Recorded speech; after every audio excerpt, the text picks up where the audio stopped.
class student. I am your science teacher and my name is Mrs. Jyoti. So we are in lesson number 4, that is motion and time. So about motion we have learned little part, then about time also we are going to learn. So open your textbook, page number 36. Take out your textbook and take a pencil also. So in page number 36 I have given you a homework of oscillatory movement, oscillatory motion. Then after that you can see 4.1, that is slow and fast motion, slow and fast motion. So how we can tell that it is slow and it is fast? How we can tell that it is slow motion and it is fast motion? For suppose I am traveling from my home to school. If I come by walk, the distance is same, but if I come by walk, it will take 10 minutes. But if I come on a two-wheeler like a scooty or motorbike, it's going to take around 4 minutes. So here the distance from my home to the school is same. Let it be 500 meters or 400 meters. But if I come by walk, it's going to take 10 minutes, and if I come by two-wheeler bike, it's going to take 4 minutes. So out of these two, which one is the slow motion and which one is the fast motion? So here this is 10 minutes is the slow motion. It is slow motion. It is taking lot of time, and here it is 4 minutes. That is, it is little fast. So it is fast motion. Now based on this, in page number 36 you have another blue color table. So here another table is there. So if you look at the first one, serial number 1. Now in that serial number 1, A and B, aeroplane is there and train is there. Compare only that two. Is aeroplane slow or fast? That you have to write. So give a tick mark in the box. Is train slow or fast compared with aeroplane? That you have to tick. Then a bus or auto rickshaw. Auto rickshaw is nothing but an auto. Then a rickshaw, normal cycle rickshaw will be there, no? That. So that both you compare. So complete the following table which is there in page number 36. Page number 37. Do we need to know about distance covered, time taken by the body, motion to decide whether the motion is slow or fast? Yes. We need time as well as the distance covered to know whether it is slow or fast. Let us look at the details of a running race. Priya, Karthik, Divya, Kiran participated in a 100 meters running race. So there was 100 meters running race. In that Priya, Karthik, then Divya and Kiran, they have participated. So they took 20 seconds, then 22 seconds, then 25 seconds and 28 seconds respectively. So Priya has travelled to 100 meters in 20 seconds, then Karthik in 22, Divya in 25 and Kiran in 28 seconds. Who do you think ran the faster and who is the slowest? So whoever has completed in the least time, that is 20 seconds, they have run fast. They ran fast, and 28 seconds is they have covered in a longer time. So this is slow. So here Priya is faster and Kiran is slow. Obviously we can see that all of them ran the same distance, that is 100 meters. The time taken to cover the distance was different. So Priya took the shortest time, 20 seconds, which shows that she is the fastest.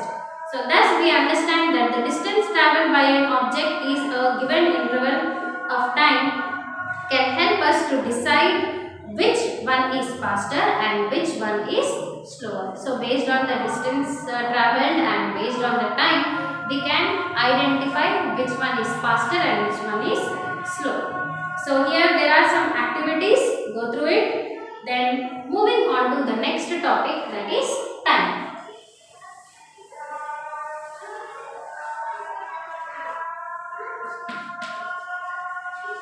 So time is very important from the time we get up in the morning, like we get up at 6 o'clock or 5:30, and again we sleep at 10 o'clock or 11. So everything from the time we get up till we sleep, everything is dependent on time.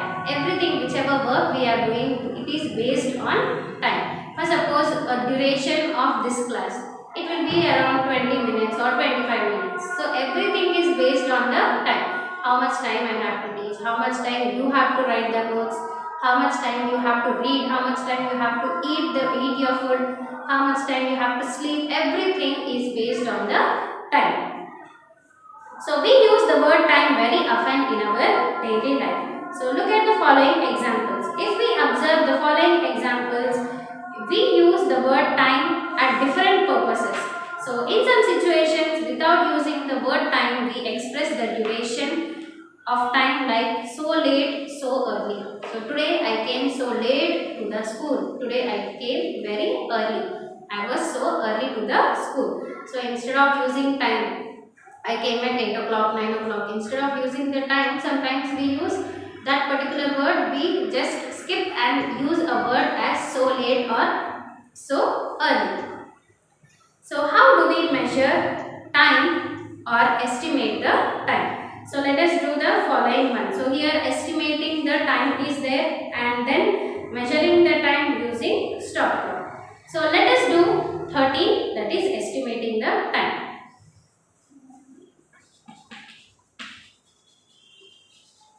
Estimating time.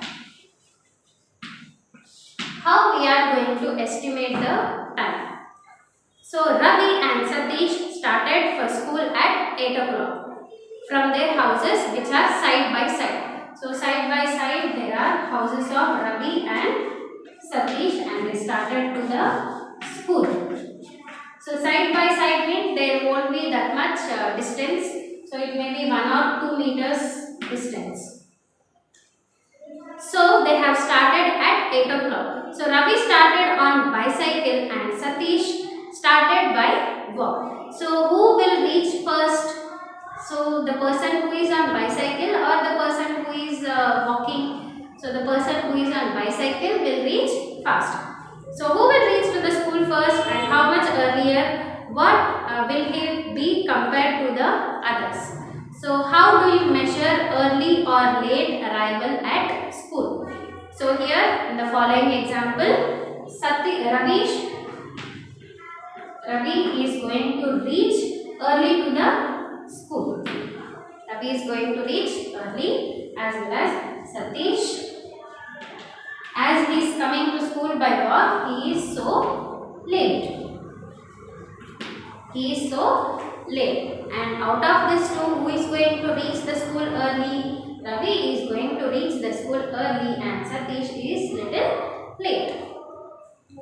So you can easily estimate that Ravi reaches the school earlier than Satish. But to answer the question and how early Ravi reached, we need to measure the time taken by both of them and Satish and find out the differences of time between both the cases.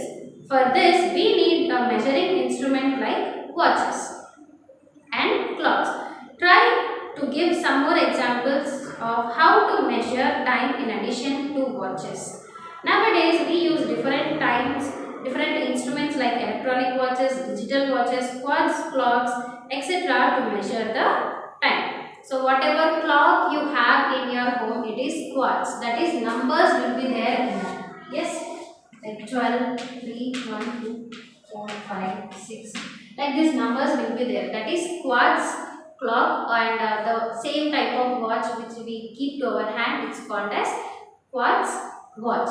Then what is digital? Digital is they don't have hands. They don't have hours hand and minutes hand. Directly they have the numbering. Okay, like if you take a cell phone. So in that you have the numbering, like it is 12:30 or 1:30 or 1:50, like that. That is called as digital. So here we can measure the time by using the instrument called as clocks or watches. So here we can easily tell that Ravi has reached early and Satish is a little late. But to tell very clearly but how much time he is late, then we have to calculate. For suppose they both have started at 8 o'clock Ravi reached to school by 8:05 and Satish reached to school by 8:10. So what is the difference between the time? He has reached at 8:05 and he reached at 8:10. Okay, so 5 minutes of difference is there here. So Satish is late by 5 minutes than Ravi. So the next one, do you know?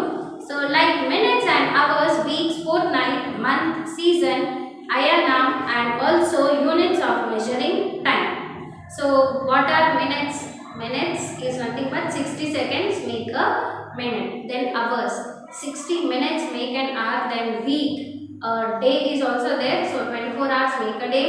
Then 7 days make a week. Then 14 days make fortnight. Then month, 30 days or 31 days make a month.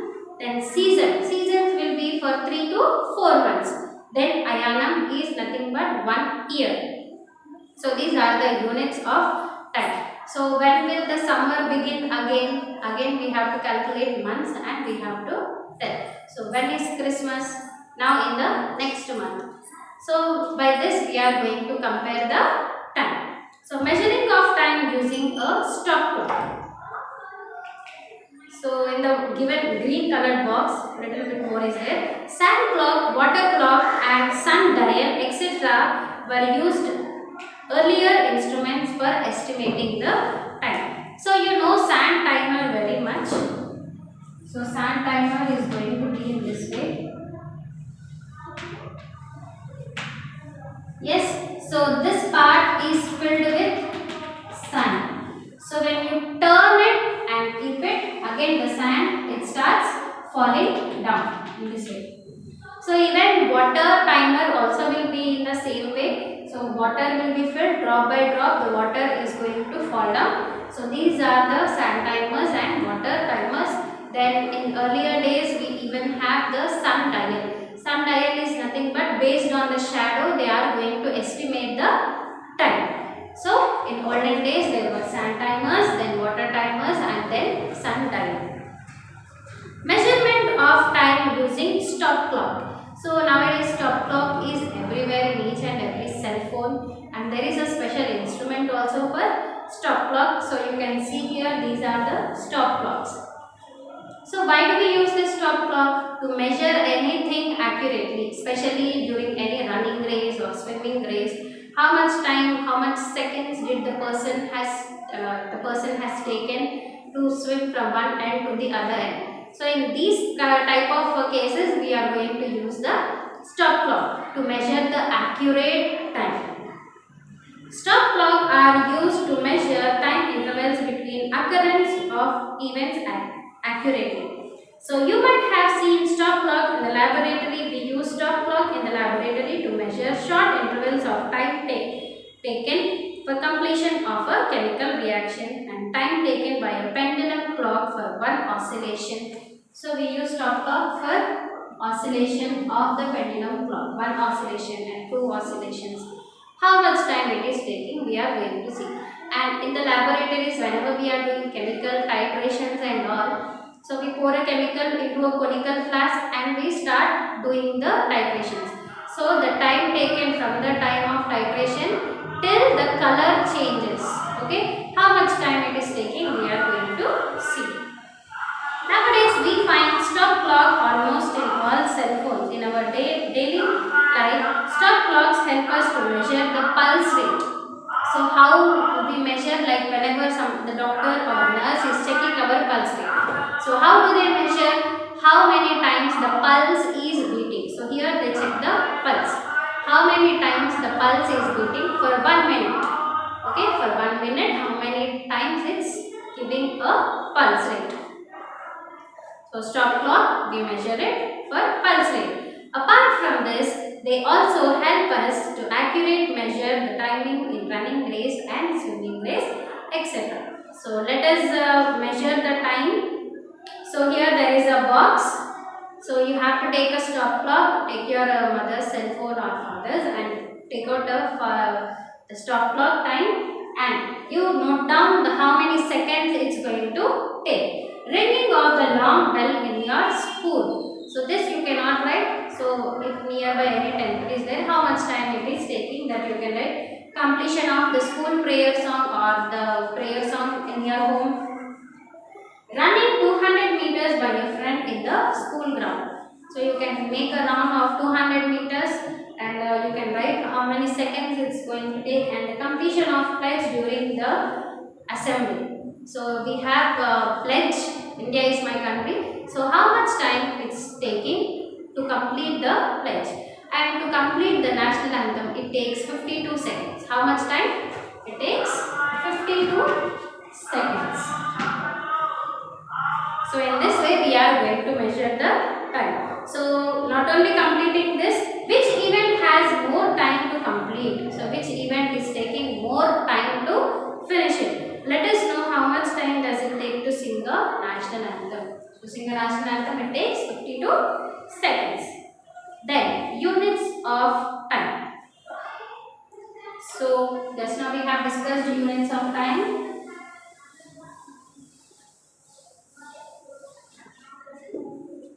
So here you can see these are the units of time. 60 seconds make 1 minute, 60 minutes 1 hour, 24 hours a day, 365 days 1 year, and 10 years 1 decade, and 10 decades 1 century, and 10 centuries 1 millennium. These are the units of time which we follow. Then speed, if you see, many objects in the world around us are moving. To compare how fast they are moving, we need to know their speed. So you may have observed the speedometer in motor cars, which tells us how fast the car is traveling. So whenever we are driving in a car or a bike, near the steering, so here you can see a speedometer like it is like a semicircle shape. So here 0, then 10, 20, or it will be 20, then 40, then 60. So like this numbers will be there. How much speed we are traveling in the car? The needle will be pointing out to which how much speed we are traveling. So that is the speedometer which we have here.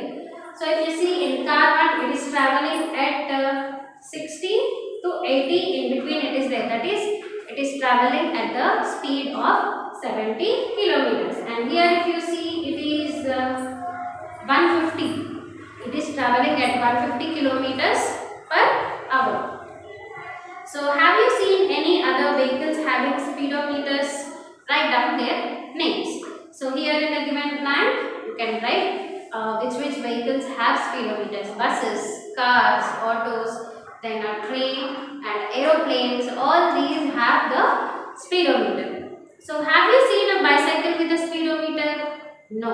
So bicycle, it doesn't have any speedometer, and auto like a rickshaw also will not have a speedometer. Then rest of the all the vehicles, they have the speedometers. Then do the following activity.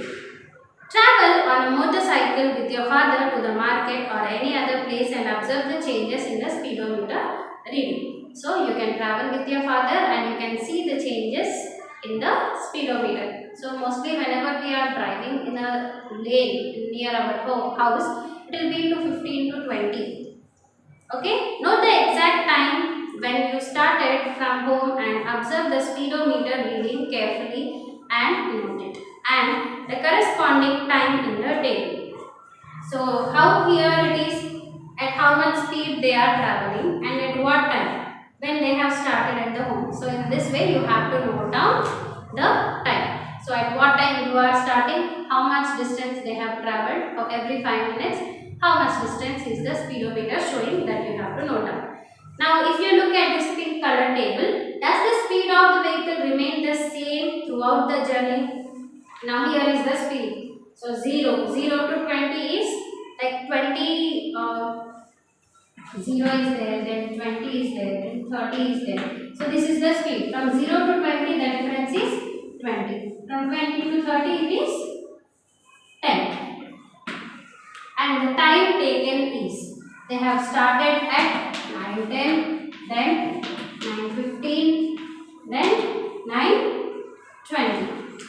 So here if you see the time taken is same, that is 5 minutes. Then 5 minutes. The time taken is 5 minutes. But if you observe the speed, here it is 20 and here it is 10. So here the speed is little different. Okay, so we experience in our everyday life that most of the objects in motion do not have the same speed throughout the journey. To express the speed of the object, we consider its average speed. How to calculate the average speed? Now here it has travelled for 20 meters and here it has travelled for 10 meters. So how to calculate the average speed? Let us see.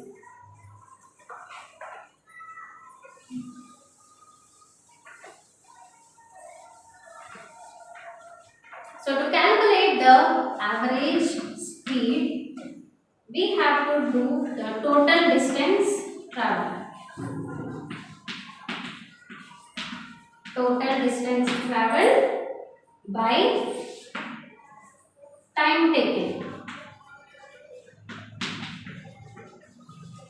Total distance traveled by time taken. Now if you see here in the above case, they have completed like average speed is total distance traveled is 30 and the time taken is they have started at 9:10 and they have ended at 9:20. That means how many minutes?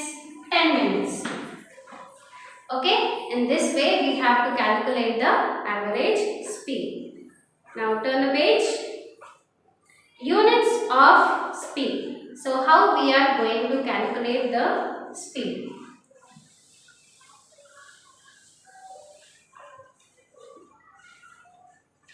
So the best example I am going to tell you here.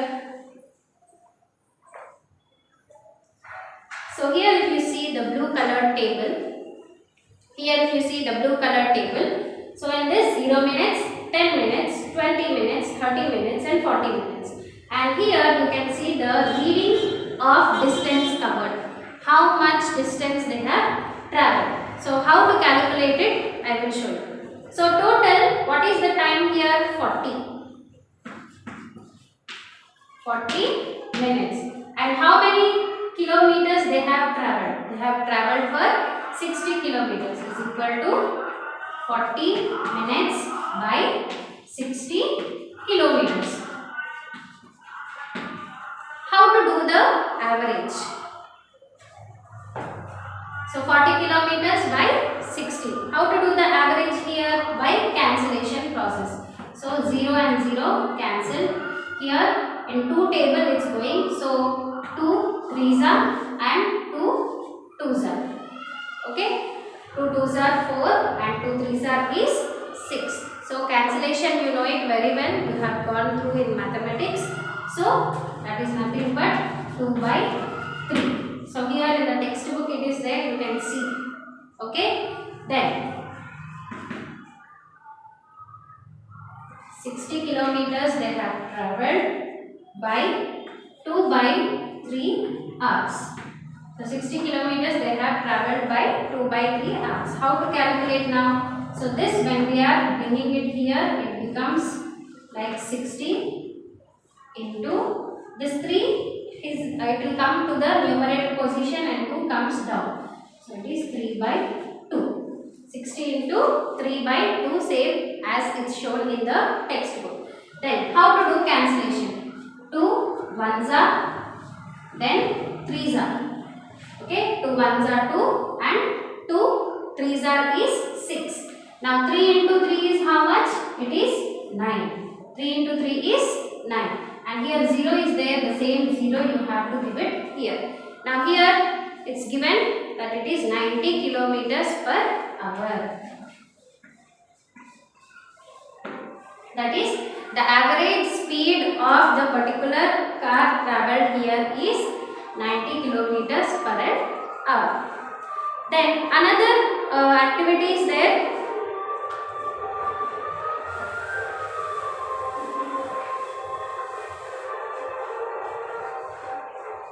So solve the following problem here. The speed of a bus is 72 kilometers per hour and whereas the speed of car is 12.5 kilometers per second. So So which one moves fast?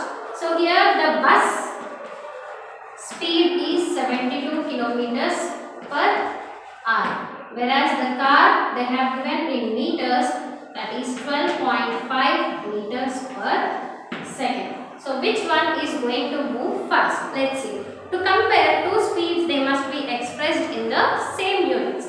So it is in kilometers per hour and it is in meters per second. So to compare something, both should be expressed in the same units. So these are the units of the speed. So the speed should be maintained, the units should be same. In the above example, speed of the bus is expressed in kilometers per hour and the speed of the car in meters per second. So to compare these speeds, one must be converted into the other. So to compare both of them, either we should convert this bus into meters per second or car into kilometers per hour. So speed of bus is 72 kilometers per hour and the speed of the car is 12 meters per second.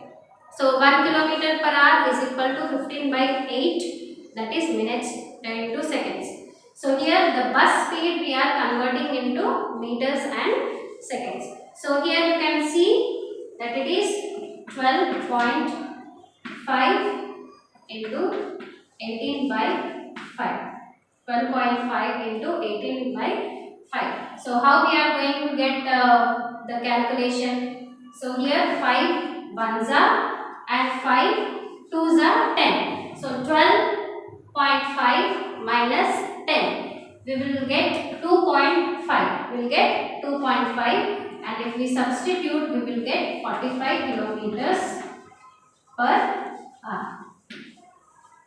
We substitute, we get 45 kilometers per hour. So 18 into 2.5, when you do, you get 45. So in this way we are going to calculate the speed when they give in different units of speed. Okay, then you have the keywords and question and answers. So what question and answers you have to write in the classwork, that I am going to send you the notes. So hope you all have understood this lesson. And your homework is write the units of time.